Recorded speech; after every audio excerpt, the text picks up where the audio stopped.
Hi folks, this is the last video for the course. I want to say a few words to wrap up Rudyard Kipling's Mark of the Beast.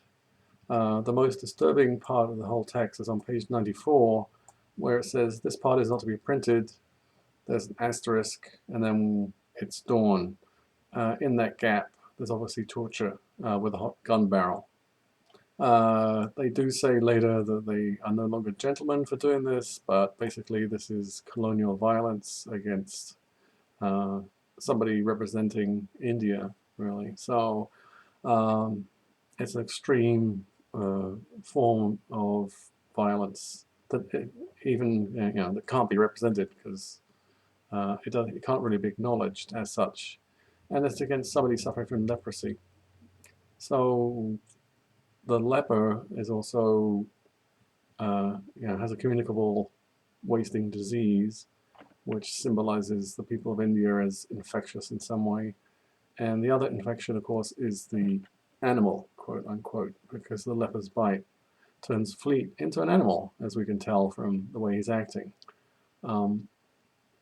Animal here is a very loaded colonial category used to justify colonialism itself by figuring the people who are being oppressed as animals or children or whatever. So that's made explicit in The White Man's Burden. That's why I gave you that poem. You can see the rationale for colonialism and imperialism laid out explicitly in that text. So that actually makes overt some of the implicit assumptions in the Mark of the Beast about imperialism and the right of sort of white English men to rule over countries like India. So your last task for this course is to write a comparison and contrast paper. And I sent out details about that this morning. So you've got to tell me what you think about the category of the Victorian Gothic. So I call this course the Victorian Gothic. I'm not sure if that actually is a category that exists or not. That's up to you to figure out for yourselves. Let me know what you think. Is there such a thing as the Victorian Gothic? If so, why? If not, why not? And then give me examples of it from 3 texts that we've read this semester. And of course, we've read a wide variety of texts with all kinds of different monsters in them.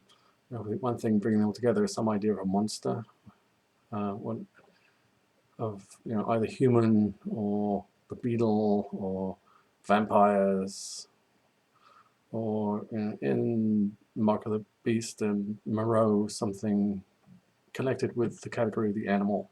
And there are various ways you could bring the three texts together. And I'll leave it up to you to figure out which 3 texts you want to compare.